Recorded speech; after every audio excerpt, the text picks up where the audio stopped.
I'd like to organize the 40 minutes that we'll have prepared remarks by talking about two problems to which the solution is Bitcoin and blockchain. And I'm going to frame them in an Austrian way, but do it in maybe a little bit non-Austrian, not precise Austrian methods, because I believe that some of the Austrian methods have been a little too narrow, and we've missed some things, and I'll explain that as I go through. But the problems I'm talking about are the moneyness of credit and inaccuracies in Wall Street ledger systems. The moneyness of credit is a phrase that Doug Noland, one of my favorite economists, uses. He's not strictly Austrian, but he writes the Credit Bubble Bulletin. And history will be very kind to his chronicling of the credit bubble that we've been in for the last 30 years. And what he means by moneyness of credit is that debt instruments in the fixed income markets, things like bonds, treasury bonds, Fannie Mae, Freddie Mac bonds, actually function as money and in institutional markets. And I'll go into that and explain why that has helped proliferate the debt bubble that we're in. The second problem is Wall Street's ledgers are inaccurate. Inherently, they lose track of who really owns what, and we should not trust our brokerage statements. The solution to both of these problems, which of course both stem from the fact that we have unsound money, is creating sound money, creating an honest ledger system. The current system creates more claims to wealth than there is real wealth in the economy, and yet the solution is fixing that. It's right in front of our faces with this new technology. I'm not going to give you a downer of a speech, though, in talking about these problems, because I'm actually quite optimistic. Bitcoin is what makes me optimistic that the future is not bleak. It is history's first universally honest ledger. It's the only one that truly exists in many ways, and it has fomented the rise of a parallel financial system that is now quite large, and I'll explain. All of us have read Murray Rothbard's Mystery of Banking. That book was written in 1983. Hold that date in your mind. But I believe, and he explains how fractional reserve banking works in this book. We all understand how it works in the traditional banking system. You take $1 of monetary base and it gets multiplied up into $10 of M2. But the reality is that's not how the financial system works anymore. And most of the credit that has been created in the last 25 years has been created outside of the traditional banking system. It still exists, but it's just not that meaningful. What's more meaningful is the shadow banking system. And I believe that if Rothbard were alive, he would have written a sequel to The Mystery of Banking, which would be called The Mystery of Shadow Banking. That's a book that I very much hope that an academic picks up and writes. And that's because money has taken on a much broader definition in the securities markets than the traditional definitions of fiat money. Effectively, money is anything that can be financed in the securities financing markets, especially that which the primary dealers can finance at the Fed, either through the repo market or through the discount window. And that means treasury bonds, Fannie Mae and Freddie Mac bonds, mortgage-backed securities, even corporate bonds effectively become money because they can be financed at the discount window and in the repo market. A repurchase agreement is an agreement to pledge a security in exchange for a loan of cash and then repurchase it later at an agreed price. So that's an implicit discount rate. Most of the repo market is overnight. And in fact, actually, instead of the Fed injecting monetary base into the traditional banking system, the Fed creates money by injecting monetary base into the repo market. It is a very important market that is not well understood by Austrians, and I think that that's one of the reasons, as I'll talk in a little bit, why some of the Austrians missed the impact of the financial crisis, predicting that we would see hyperinflation, and we didn't. I'll explain a little bit more about that in a moment. But the degree of moneyness of fixed income assets fluctuates. It ebbs and flows. Sometimes the repo market will finance non-investment grade bonds. Sometimes they won't. There's no bid for those. But what got me down this path was scratching my head, wondering why sometimes in the repo market, treasury bonds are more valuable than cash. You actually have a negative interest rate to borrow a treasury bond. It's what's called the general collateral financing rate, GCF rate. When periodically that goes negative, what that means is that in the institutional money markets, treasuries are more valuable than cash. And the reason is that they can be repoed, they can be rehypothecated and leveraged multiple times, whereas cash cannot be. The impact of all of this, I won't spend more time on the definition of it, but I wanted to lay it out because the impact of all of this is ballooning debt, particularly since 1983, when Rothbard happened to write his book. And again, I think if he were alive, he would have known this, he would have been all on top of it.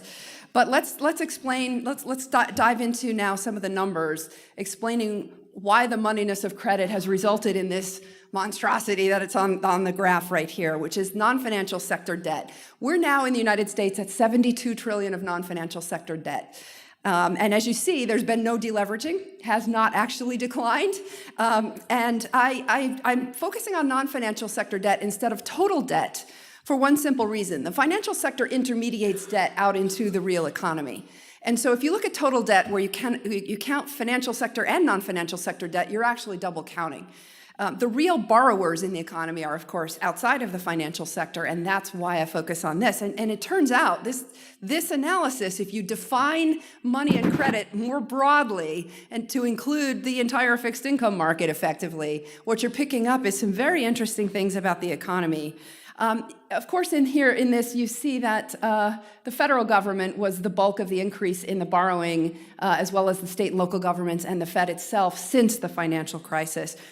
We're going to track this area under in this graph as a single red line in the next couple of charts. And there's our red line. Our total non-financial sector debt is now 72 trillion. That's just the sum of all of the different colors in the previous graph. But what I've added to this chart is cumulative private sector savings. This is an Austrian analysis, in effect, by saying that we need to compare the amount of debt that's been borrowed to the amount of savings that was saved. Because, as you know, Mises would say that the amount of debt that was borrowed from real savings is legitimate debt. He called that commodity credit. And the amount of debt that was borrowed in excess of real savings was the illegitimate debt, the circulation credit. And in effect, this chart puts some numbers to that. Everything from 0 up until the green line is commodity credit, in effect. That's the legitimate amount of debt.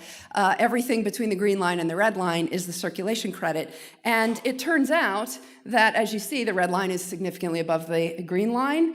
And that cumulatively since World War II, almost entirely since we went off the gold standard, we've borrowed $40.5 trillion of excess debt. In effect, $2 of debt for every $1 of savings in the US economy since World War II. We're now going to look at this exact same data set, except instead of looking at the stock, we're going to look at the flow. Instead of looking at the period end amounts outstanding, we're going to look at the change. And it turns out, and we're going to follow that in the next 3 slides, it turns out that there's some tremendously interesting observations that you can pull out, both about the economy and about financial markets, by looking at it this way. So there's our red line, except now we're looking at the change in debt borrowed, and the green line is just the amount of savings in each of those quarterly periods dating back to just after World War II. But what I wanted to share with you here is that if you look at the left-hand side of the chart, the red and green lines are basically right on top of each other. That's not a function of the scale of the chart. That is a function of the fact that we actually had a tether on the amount of debt that could be created in the financial system. It was called the gold standard. And before 1968, it turns out that those two lines in any given year were, one might be a little bit ahead of the other, but they'd always equal out. It was just a timing difference. If you dive into the numbers, we really truly were an equity-financed economy where the amount of debt that was borrowed was actually equal to the amount of savings saved in the economy prior to 1968. 1968, we started cheating, as we know, because of guns and butter. And then afterwards, every year except for one, you see where the financial crisis was, right there, a little itty-bitty bit of deleveraging in 1 year, in 1 quarter, actually. But debt has increased savings every year since we broke the tether on debt growth, which was the gold standard. And now let's look at that same graph in highlighting two different things, which is monetary policy decisions. The first one, of course, we just talked about. We all know in 1971, we broke the tether on debt growth by abandoning Bretton Woods after having been cheating since 1968. But it turns out, I think the bigger, maybe not the bigger mistake, but a tremendous mistake that I haven't seen anyone write about happened in 1982. Remember, Rothbard wrote his book in 1983, and that was when the Fed shifted from targeting the quantity of credit to targeting the price of credit. When they did that, they gave the keys to the kingdom to the financial sector to create as much debt as it wanted, as long as the price of credit, the Fed funds rate, remained in the target area. And that's when we really started to see, and you see it on the chart, beginning in 1983, under Volcker, you really started to see that red line start to take off relative to the green line. And ever since then, the financial sector has gone to town creating debt. That was a tremendously colossal error. It happened again under Volcker. What's interesting is they never announced it. So Rothbard wouldn't have been able to pick it up at the time unless he were reading the Fed minutes, which were released several years later. I only found it because of an academic who was writing about it, understanding that it just happened in one meeting. It was never publicly announced. But you can see how that was a meaningful change. Instead of targeting the quantity of credit and trying to control M1, they were now targeting the price of credit, and ever since then have targeted the Fed funds rate. Now let's look at that same data set but highlight different things. It turns out that every time that red line grows a lot faster than the green line, we have a financial market bubble. And I'm tracing 5 bubbles here, only the first of which happened before that fateful 1983 decision. And you see in 1974, we had a financial market bubble. The S&P went from 68 to 107 between 1974 and 1976, and then it crashed. Then we had that fateful decision beginning in 1983 where you really start to see the debt numbers take off. And that culminated in the 87 crash. Then you see in the late 90s, the third bubble is the tech stock bubble. And then, of course, the housing bubble, which is the biggest one to date, at least by these metrics. And then I believe we are in a government finance bubble, and we're not at the end of that bubble yet. And that is probably the granddaddy of them all. So how much debt capacity remains? If you look at it on this basis, it's an interesting question because it helps to explain why we haven't had the collapse yet. A lot of Austrians were saying when we abandoned the gold standard in 1971, the dollar was going to collapse. But I think what was missed at that point in time was an understanding that we had a tremendous balance sheet. There was basically no net debt on the balance sheet of the United States at that point in time, because our grandparents and their grandparents and their grandparents had bequeathed us a tremendous balance sheet against which we could start to borrow. And we really started borrowing beginning in 1968, as you saw, and we haven't stopped. We've gone to town. But the blue line I've introduced in this chart is U.S. net wealth. And you notice it's always above the red line. U.S. net wealth is the amount of unencumbered assets owned by Americans, unencumbered by debt. The red line is the total amount of non-financial sector debt. You may be thinking, aren't I double counting because I'm pulling out the debt from net wealth and then I'm comparing it again to the debt. What I'm really trying to get at is at a macro level, I know we hate that word, but when you aggregate all the borrowings of individuals and aggregate all the assets of individuals, how many unencumbered assets are there that can support all that dollar-denominated debt? And it turns out that there are more. The total amount of U.S. net wealth right now is $92 trillion, and the total amount of non-financial sector debt is $72 trillion. We're adding about $2.5 to $3 trillion of non-financial sector debt a year. So what this suggests, potentially, is that it could keep going. I think it more specifically explains why the dollar hasn't collapsed yet, because there's asset value implicitly supporting the dollar. That's the spread between the blue and red lines. But here's the fly in the ointment of this analysis. It's circular, because the asset value is supported by the debt itself. And so at some point, this is not to say that we're going to continue forever being able to support asset values with issuing more debt and pushing interest rates down. And there's a $20 trillion spread right now between the total U.S. net wealth and non-financial sector debt. But remember, the circulation credit that will, in theory, be liquidated is 40.5 trillion. So it does suggest that, unfortunately, this is not going to end well. This doesn't help tell us when it's going to end, but it helps, I think, explain why we didn't see the crash and the end of the dollar yet. Let me turn now to the second problem, which is issues in Wall Street's ledger systems that are prone to inaccuracies. And it's related to the earlier problem. I'll connect them in a moment. But the way securities used to work was very simple. Issuers issued this stock certificates in paper form to the investor. What I say by investor there is either you individually or through your agent, like a pension fund or a mutual fund or an insurance company. But you always owned the stock certificate in paper form. That's how it used to work. Since 1994, we've got this very convoluted procedure here where you see that the issuer issues securities to a company called CD & Co., which is owned by the Depository Trust Corporation, and then the custodians hold the securities on your behalf. So there are a minimum of 3, sometimes 5 or 6 layers between you and the issuer. When I first figured this out, it was amazing. I was working in capital markets and looking at a bond prospectus, and in the prospectus is language that says that the issuer of the bond has no obligation to pay interest and principal to the investor. Think about that. That is expressly in the bond prospectus. You are buying a bond, and you are not getting an obligation to pay interest and principal from the issuer. What's happening is the issuer is paying CD & Co., who has an obligation to pay the custodian, who has an obligation to pay you. These layers of intermediaries create unnecessary counterparty risk, operational risk, and the risk that the system gets out of sync, because each one of those layers is reconciling against each other. And until more like 10 years ago, all of these companies batch processed their transactions overnight. Well, that's part of the reason why it took 3 days, now it's 2 days, to settle securities transactions, because it's got to go through layers of intermediaries, each one of them needing a day overnight to process the transactions. And so you can see that this system inherently foments inaccuracies because they're not all going to be in sync at the same time, and it also creates settlement delays where it requires 2 days to settle securities transactions. However, the technology no longer requires that. We've long past moved the need to have this crazy system, but we're stuck with the legacy. What are the problems?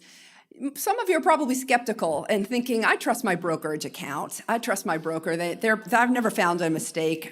They're honest. Well, let me give you some examples. The first one was just about a year ago in litigation in Delaware, Dole Food. There was a class action lawsuit, and the details are not important, but here's what matters. There were 36.7 million shares of Dole Food outstanding, and in a class action lawsuit, there were 49.2 million claimants to the consideration in the class action lawsuit. Again, 49.2 million people had valid brokerage statements showing that they owned Dole Food shares, all of whom had valid brokerage statements. 49.2 million, but there were really only 36.7 million Dole Food shares outstanding. That's what Patrick Byrne will call the bezel when he talks in a moment. If that makes you not trust your brokerage statement, good, because I don't trust mine. All of those 49.2 million showed up on valid brokerage statements. And again, it's because of these layers of intermediaries that can get out of whack at any given moment in time. Procter & Gamble, you might have read there was a big proxy fight. It was all over the business newspapers at the end of last year. Well, in the first count in the proxy vote, it came out that Procter & Gamble's candidate won by 6.2 million votes. They did a second count, and it turned out that the challenger, Nelson Peltz, won by 42,780 votes. And then they did a third count, and it swung back. Procter & Gamble won by 498,312 votes. Let me go through that again. The first vote was plus 6.2 million. The second was minus 42,780, and the third was plus 498,312. If this doesn't give you any confidence in financial systems, good, because it shows you how wildly inaccurate the accounting systems are that we can't even get an accurate proxy vote count. the reality is Procter & Gamble, after that third count, threw in the towel and said, and invited Nelson Peltz on the board. They had already spent $125 million between them fighting over that board seat. And they knew there was no possibility of getting an accurate vote count. And so they just decided to stop fighting and invited Nelson Peltz on the board. Yahoo had a similar situation. There was a recount of a proxy contest that revealed 20% of the votes had been miscounted. I won't go into the details about Dell. They're a little more complicated, but the gist is it cost T. Rowe Price $194 million because of something that wasn't even their fault, related to the fact that they were no longer the record owner of the securities. I personally ran into a situation where I observed unauthorized securities lending happening in a pension fund that would not have been discoverable because it wasn't showing up on the brokerage statements. There's a lot of shenanigans that happen behind the scenes in the accounting systems, and they're inherently just don't stay in sync with each other. But here's the granddaddy of them all. You notice oh, by the way, on the right, bottom right, I actually put the title of a speech, The Blockchain Plunger. There's a judge in Delaware who's been a huge supporter of blockchain technology, and his speech that he gave to the Council of Institutional Investors is called The Blockchain Plunger, Using Technology to Clean Up Proxy Voting and Take Back the Vote. He's a huge believer that the current system is fundamentally broken, and we need to deploy blockchain in order to fix it. But on the upper right is the granddaddy of them all, the market that most overissues securities through the ledgers, accounting systems of Wall Street, and that's the US Treasury market. There's an IMF economist who's done a study to try to estimate how much treasuries have been overissued. And he doesn't call it that, he calls it collateral velocity. It's back to that repo market I was talking about. The repo market is how most funding happens, in how most money and credit is created in the financial system. It's a huge market. It trades on average $4.6 trillion a day in the United States. And he estimates how many times a single treasury bond has been posted as collateral. The very same treasury bond has been posted 2 times as collateral, down from 3 times since the financial crisis. So there's been a little bit of deleveraging. But in plain English, what that means is that 1 in every 3 parties who thinks they own a US Treasury security actually does, because there's really only 1 Treasury security. And even though all those financial institutions are reporting that they own the Treasury security, because that's how repo accounting works, the way it works is you put $1 of debt against that asset, and then you turn around and repledge that asset, and the other party puts $1 of debt against that same asset. And that keeps happening. That's how fractional reserve banking happens in the shadow banking system.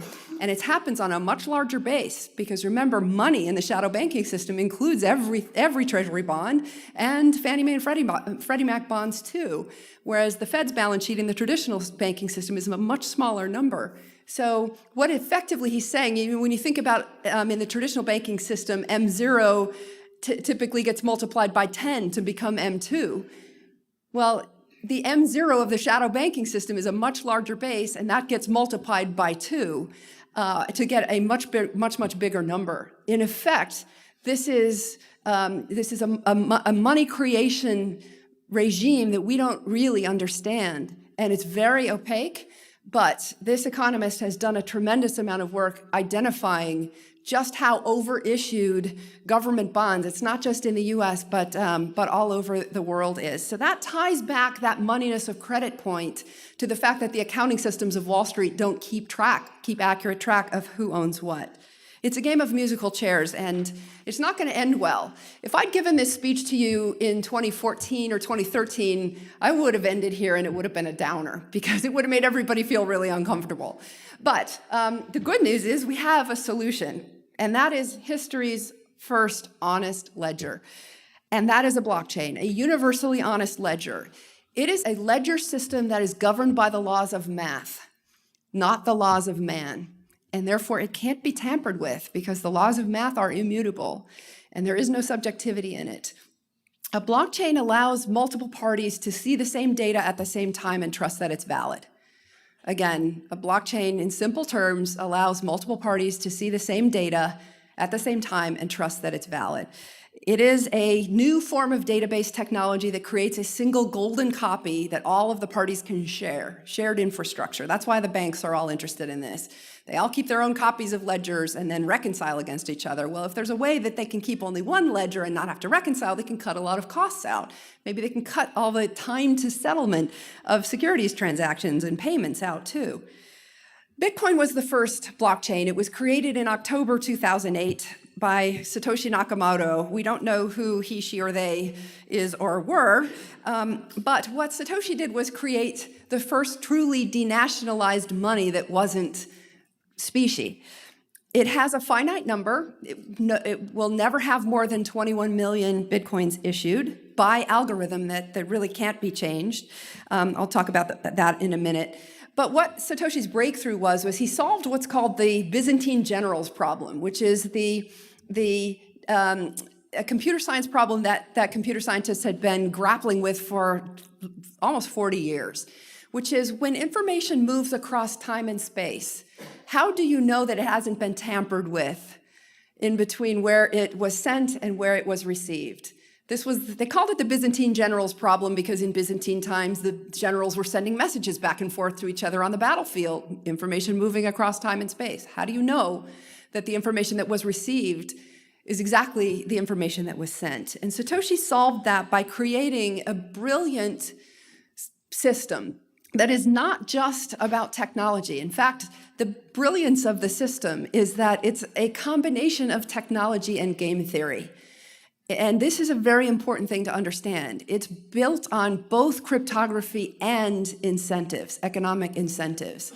I'll talk about that more in a bit, but it's not just about technology. It's very much about understanding incentives. And because of that beautiful balance of technology and incentives, it's never been hacked. You may think, gosh, wait a minute, I read about hacks all the time. The hacks that have happened on applications that were built on top of the underlying Bitcoin blockchain. But the underlying Bitcoin blockchain has never been hacked. And it's been out there for almost 10 years now. And no one's figured out how to hack it. And it's got a heck of a hacker's bounty. It's now worth about $140 billion. And keep in mind, it's sitting out there with no firewall in the wilds of the internet with everybody attacking it every day. Because of its balance, beautiful balance between technology and economic incentives, it has withstood all of those attacks. It's also a marvel of technology, though. Let me give you the network uptime statistic since the first Bitcoin was mined on January 3rd, 2009. And that is 99.9922904%. That is in excess of 6 sigma quality control. And the crazy thing about it is there's no system administrator. They do network upgrades on the fly. They don't take the network down. It is an incredible piece of software, but it's an even more incredible piece of money because of, again, the incentives that are built into the system.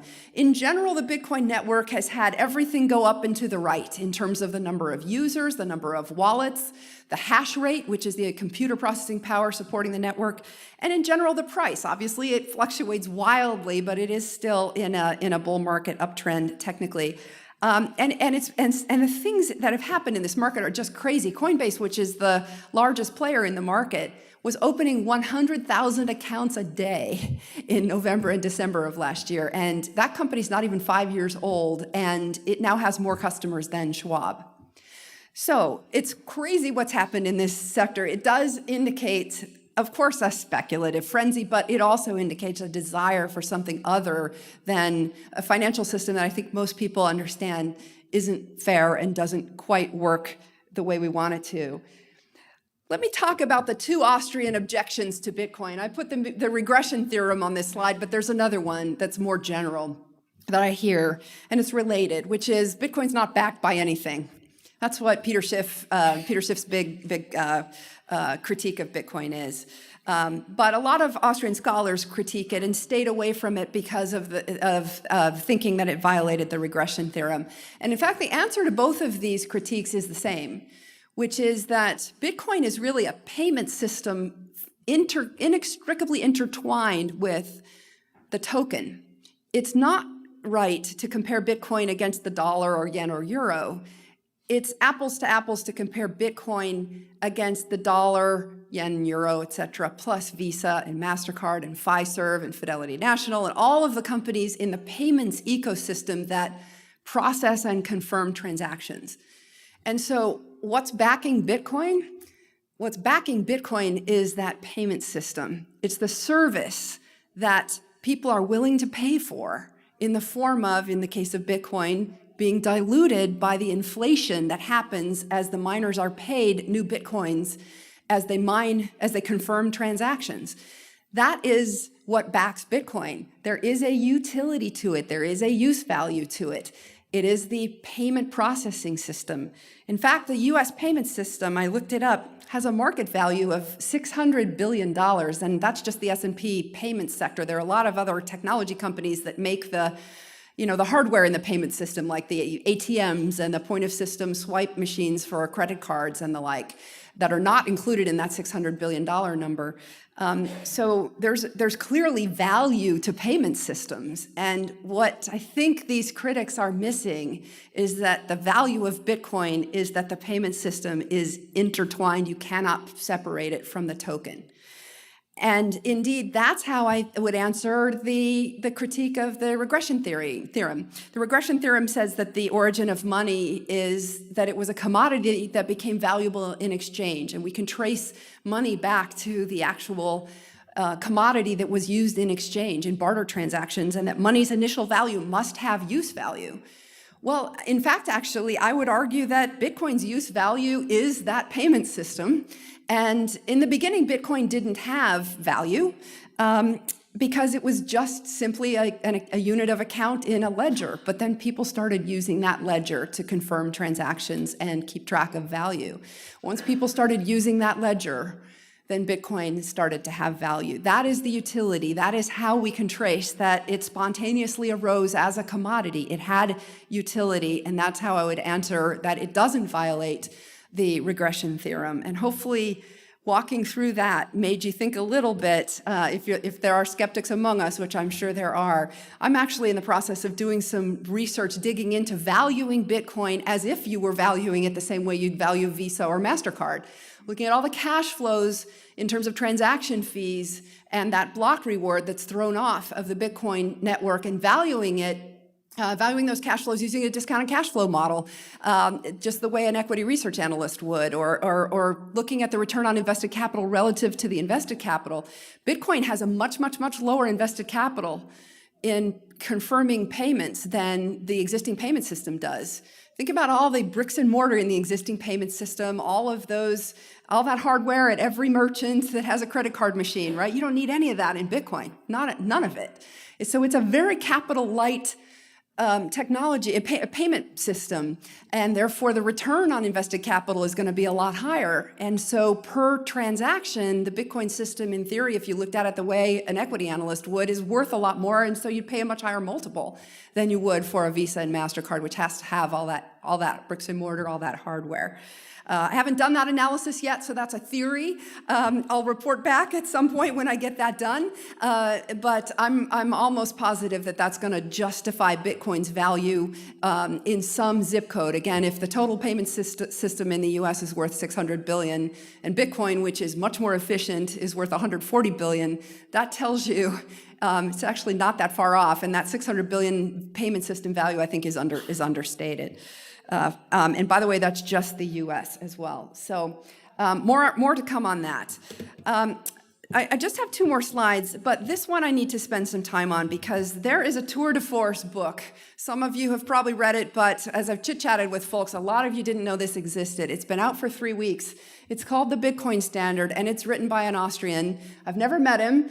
Amos, I assume, is how you pronounce his name. It's called The Bitcoin Standard, the Decentralized Alternative to Central Banking, and he's a professor of economics at Lebanese American University.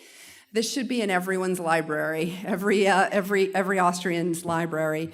It is a tour de force. The first 7 chapters get into the history of money leading up to why Bitcoin is so special and so unique. And to me, there's so many things you can take away from this book, but to me, the big thing is that money historically has been supplanted by new versions of money when technological innovations come in and necessitate the move to a different form of money.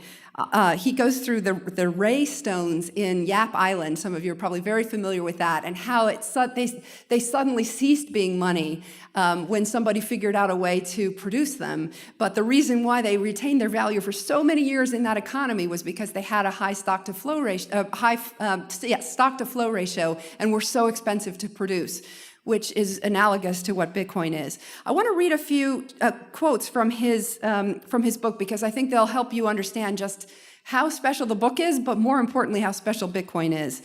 One is, whereas in a modern central bank, the new money created goes to finance lending and government spending, in Bitcoin, the new money goes only to those who spend resources on updating the ledger. That's pretty interesting. There's never been money created where those who create the new money, who mine the gold or silver or collect the seashells, there's never been money where the seigniorage went back into the money itself. And that's how Bitcoin was designed. The people who get the benefit of the inflation are the ones who are securing the network and confirming the transactions. Here's another one. Bitcoin is the hardest money ever invented. Growth in the value cannot possibly increase its supply.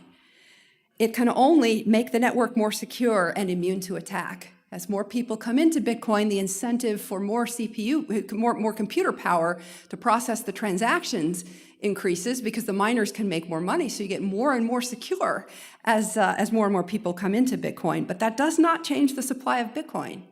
So again, the incentives are very nicely aligned. The difficulty adjustment, which is essentially that the math problem becomes harder as Bitcoin goes up and more people come into the network, the math problem that the miners have to solve. The difficulty adjustment is the most reliable technology for making hard money and limiting the stock-to-flow ratio from rising. And it makes Bitcoin fundamentally different from any other money. Again, if we get a big discovery of gold, that's going to cause the value of gold to drop because it's becoming cheaper to produce.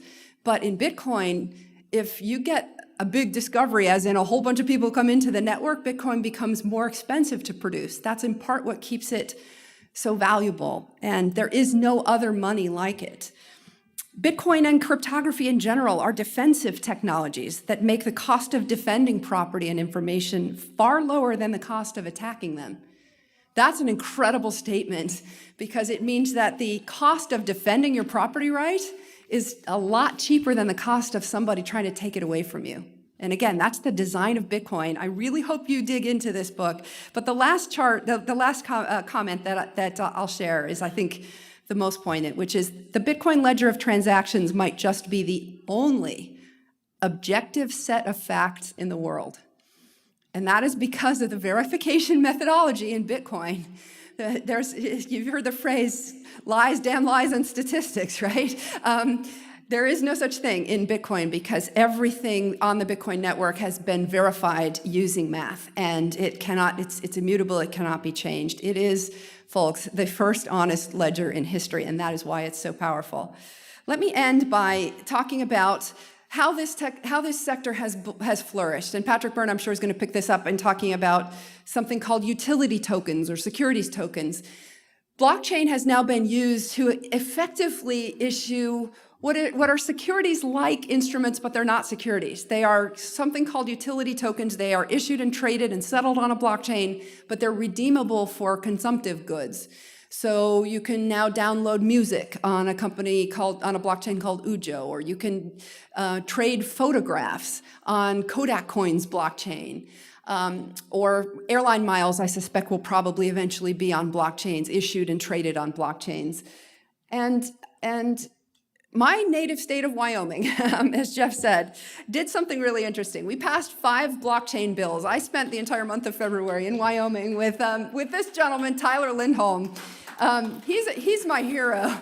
By the way, it's funny, when I was at the Satoshi Roundtable, right before I went to Wyoming, I said, there's this guy who's very Ron Paul-like in Wyoming, and he's going to help us get these bills passed. And the skeptics in the room said, well, then of course they're going to fail. But in fact, actually, we got them all through, and two of them were passed unanimously in the House and the Senate. And the most important one, in some respects, is the utility token bill, which exempts utility tokens from securities and money transmission laws in the state of Wyoming. We also exempted crypto assets from the money transmission laws generally, and we exempted crypto assets from property tax. There's already no income tax.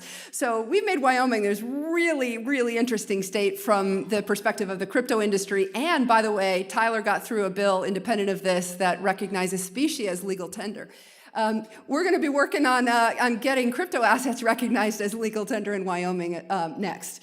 So we can always come back to those who say that the dollar has to exist because we have to pay our taxes in it. Well, legal tender in these states that recognize specie as legal tender can be something other than the U.S. dollar, and the same thing is true if we can get crypto assets recognized as legal tender. But I wanted to share with you there's a parallel financial system that is arising as a result of these utility tokens. And some of you have probably never heard of them, some of you probably have. There's a frenzy in the market right now. But this market is huge. It's huge. It's a whole new form of venture capital where startups are now funding their businesses through issuing utility tokens on a blockchain. And again, these tokens are redeemable for consumptive goods in their network, but they're also a way to finance the company in a way that traditional venture capital it's supplanting traditional venture capital. And folks, here's the number. In the first quarter, $6.3 billion was raised in the initial coin offering market. That is 40% of the initial public offering market in traditional stock markets. That only raised $15.6 billion in the first quarter, and it's 30% of the venture capital raised in the first quarter. So you've got a market that didn't even exist 3 years ago. That's now 40% of the size of the IPO market and 30% of the size of the venture capital market. This Bitcoin thing is a thing, and I think it's fantastic because it's all happening in parallel and completely outside of the traditional financial system. And all of the tokens that are issued and traded on blockchains are traceable back to the owner. And in conclusion, let me say, I think capital markets won't be fair unless and until they use honest ledgers. And the great thing about the utility tokens is that they are using honest ledgers where the real owner is the record owner that's recorded in the ledger. The assets are issued, traded, and settled on a blockchain. I really do believe that the future of money, to make reference to the theme of this event, the future of money is Bitcoin, and also believe that the future of capital markets is blockchain. Thank you. With that, I think we'll take some questions.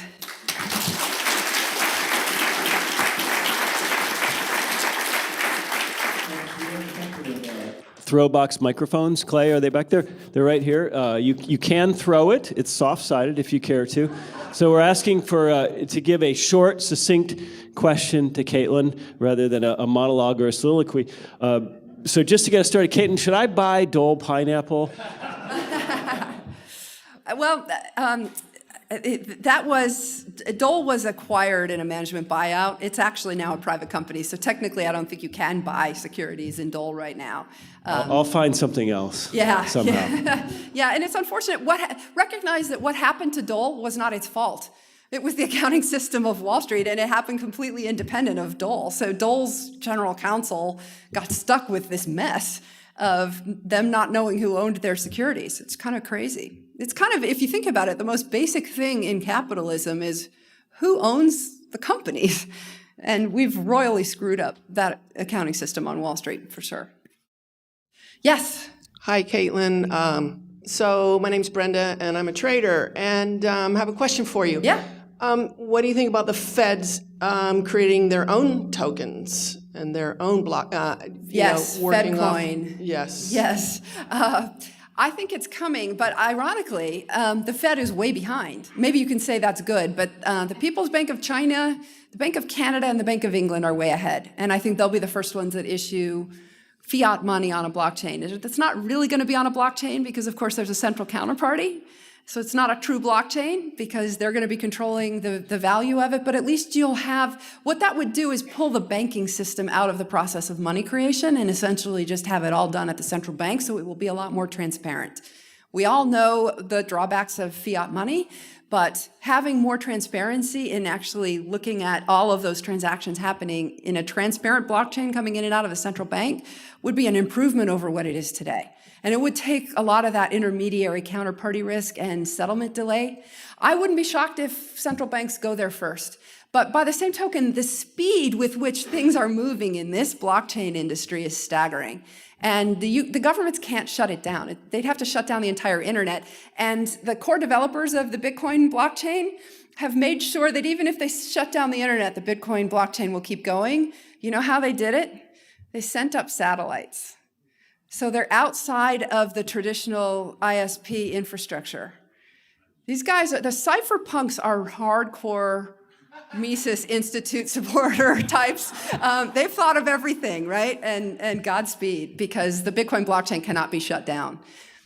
Yes? Caitlin, in your time in Wyoming, do you get the sense that the people surrounding this gentleman who appears to be a force of nature, do you get the sense that the people in the legislature actually get it? I mean, and how did they achieve that? Yeah, good question. Wyoming is special for a whole lot of reasons. It's a pretty libertarian place anyway. It's the place that created the limited liability company in 1977.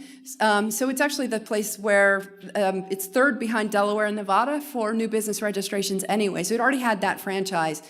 And it's also kind of likes to take on the feds every now and then. So we had some interesting ethos of in the legislature. It's a citizen legislature, and it was constitutionally restricted to meeting for no more than 20 days. And it takes a minimum of 13 days to get a bill through. So it's designed not to get legislation passed. It's just awesome. Everybody after the legislature had to go back to their real job.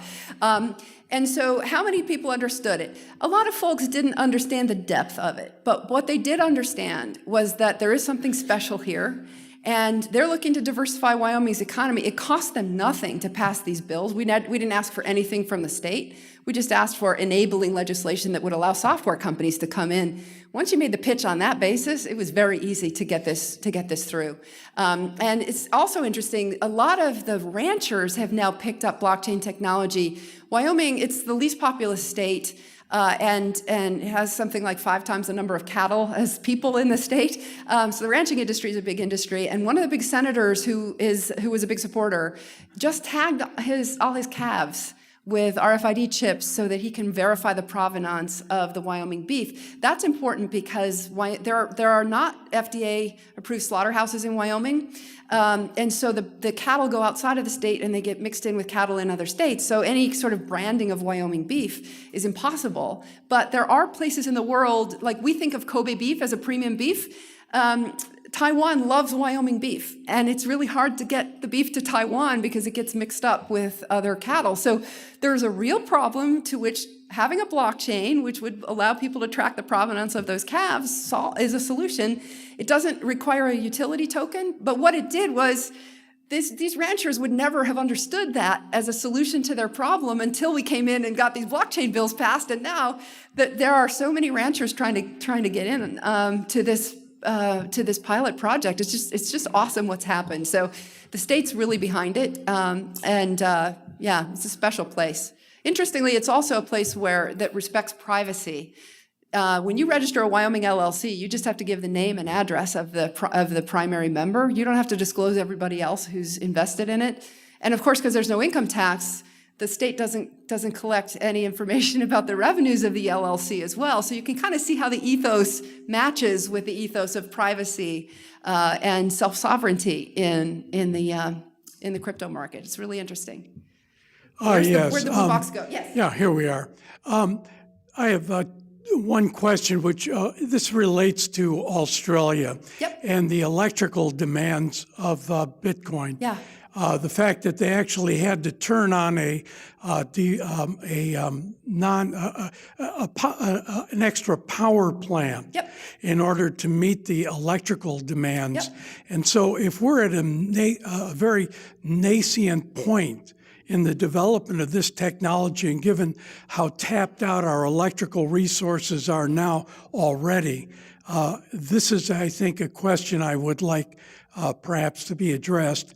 The other issue is I was one of the victims of MF Global, Yep. where Oh, I dear. discovered this issue of rehypothecation, which was a term I had fraud. never heard before. Yep. And yet I understand that this is widespread. Yes. And I wish you would go into greater detail on how this actually comes about and how it's been legitimately sanctified within our legal system. On the first question on Bitcoin mining costs, this book handles that brilliantly. And he takes it head on and says, you should want it to be difficult to produce your monetary unit. You should want it to be expensive. And the fact that it is expensive is what gives Bitcoin its value in part, because you cannot easily create more. It is expensive to create more. Now, the reality is, it's very easy to criticize Bitcoin for the utility, for the energy cost. Nobody asks the question, what do Visa and MasterCard and all these other payment processors use? Computing, it requires electricity. And all the data centers around the world, think about what's the majority of computing power being applied to? It's financial transactions. If you really look at the computer power used in existing networks, which is opaque and not out there for the world to see, and compare it to Bitcoin, my guess is Bitcoin doesn't look so bad. But this guy's defense is fantastic. We have 5 minutes left, and I would encourage you to read it. On the rehypothecation, look, I think that it's fractional reserve banking. Okay, I do think that it's fraud. I think it should be disclosed to people that this is happening. I personally moved my brokerage account to a broker where I didn't think an MF Global would happen because he didn't have an incentive to grab my securities if they needed them. But I'm nervous about my securities for all of these reasons, and that's why I put some of my wealth into the into crypto, and of course other things like gold too. But in any event, this is not widely known and understood. It's part of the reason why. It's certainly MF Global, Refco, Lehman Brothers, they all were a lot more leveraged than anybody thought because of rehypothecation. It is fractional reserve banking. We all understand that that's not, that's fraud, common law fraud. And the Fed sanctions it. This is how monetary policy is effected. It's through the repo market. So this is openly sanctioned policy. I think we have time for one more question. In the 1980s, personal computers came into our lives. The IBM PC emerged as the leader, largely because it was one of the first to market. Yep. Bitcoin was the first cryptocurrency to market. Now there are many others. Yep. Do you see that Bitcoin will be the winner in this contest, or do you think any of the other cryptos are worthy? Nobody knows, but I'm Mengerian in the way I think about money. I think money is whatever people use as a medium of exchange, and it shouldn't be, dictated by fiat. And I don't think it should necessarily be gold. It's whatever emerges as money. My thought on Bitcoin is that it probably will be the one that stays because it's so far ahead on its network effects.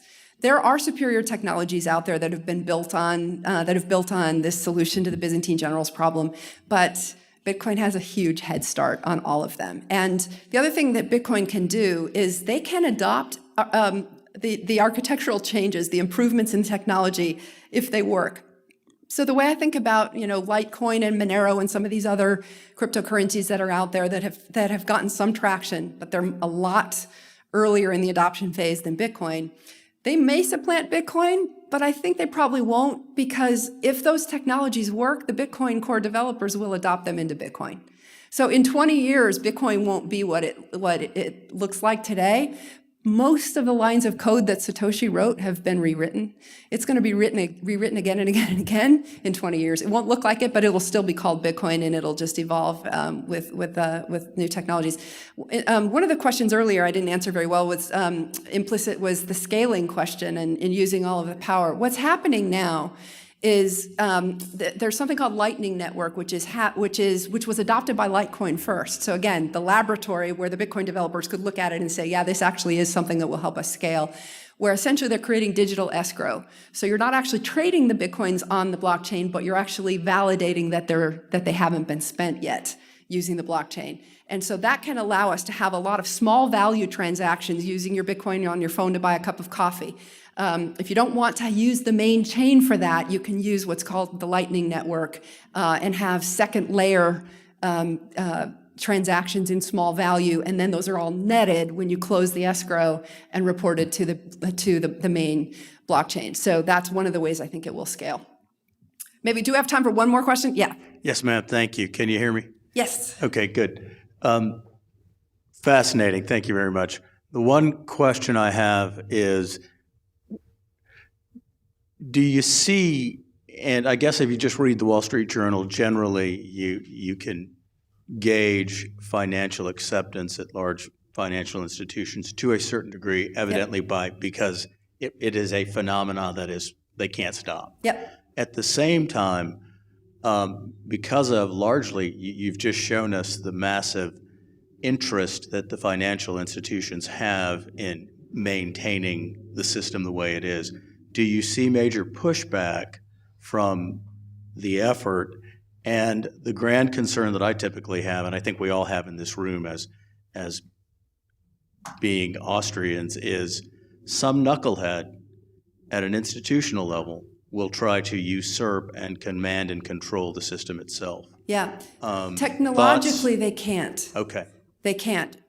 Because you have to amass all of the computing power to do that. And that would cost billions. And because of the specialized chips that are used in the industry, it would be evident to everybody if somebody new was coming in and trying to amass those chips, because they're being manufactured as fast as they can. Now, if that happens and the price goes up, new manufacturers will start manufacturing them. So everyone will know if there's a big new player trying to come in and take over the processing power. It's very distributed, that processing power. I looked this morning, 10,260 nodes running the Bitcoin network all around the world, very distributed. So Goldman Sachs can't co-opt it. But they can and will get in and try to financialize it by creating moneyness of it. And Goldman just hired a Bitcoin trader. Part of me, first of all, I take my hat off to them because they had the guts to be early, and they always were. From my perspective, they had people hanging around this in the early years. When I was afraid at Morgan Stanley I'd get fired for putting my head up, Goldman folks were not afraid of getting fired. They were encouraged, was my experience, to be curious about this. So I'm not surprised that they were the first to hire a cryptocurrency trader. But I think what they're going to do is try to create financialized versions of this. They're going to create fractional reserved, I know, I see your face cringe, fractional reserved Bitcoin. But the great thing about Bitcoin is we have ways to fight back on that. The vast majority of us Bitcoiners are what we affectionately call hodlers, which is a misspelling of the word hold. We are not going to make our Bitcoin available as collateral. And there'll be some who can fractionally reserve it, but this is the genius of Satoshi, the decentralized alternative to central banking. The holders of it control it, and we are not going to be making our Bitcoins available to Wall Street to fractionalize it. Let me follow up with that. When you say we're not going to collateralize it, meaning that it wouldn't be an asset to be hypothecated, to be pledged? Yes, to rehypothecate it, yeah. Is there any school that would characterize that as a restriction? Of course, the Keynesians. well, okay, accepting that, but put the knuckleheads aside. Let's say, is there some school of thought that would characterize that as a restriction on the marketability, so to speak, of that type of money? Yeah.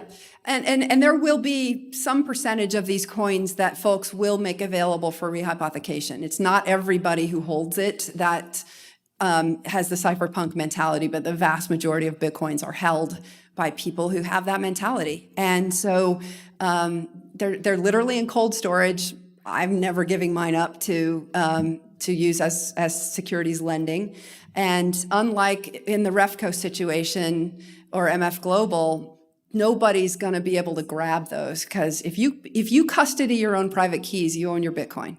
And you're in control of your destiny. If you keep your private keys at a company like Coinbase, you're in no different position than you are putting a bank deposit at Wells Fargo. You have an IOU from them. But that company becomes the central administrator. And they're, And then what about concerns of regulatory application to that? Yeah, no question the regulators, if this really takes off, are going to restrict it a lot more, but they'll never be able to shut it down. And the fact that Goldman Sachs and now JP Morgan hired a cryptocurrency trader, part of the reason why I think that that's actually good is because the establishment now is creating some vested interest in keeping this thing going. That doesn't mean that they'll succeed against the regulators, but I think if the regulators wanted to shut Bitcoin down, they would have done so already. I have to stop there because I got to hop to the airport. I'm afraid I'm not going to be able to chit-chat afterwards. Thank you very much. You've been a great audience, great questions. Thank you. Thanks, guys.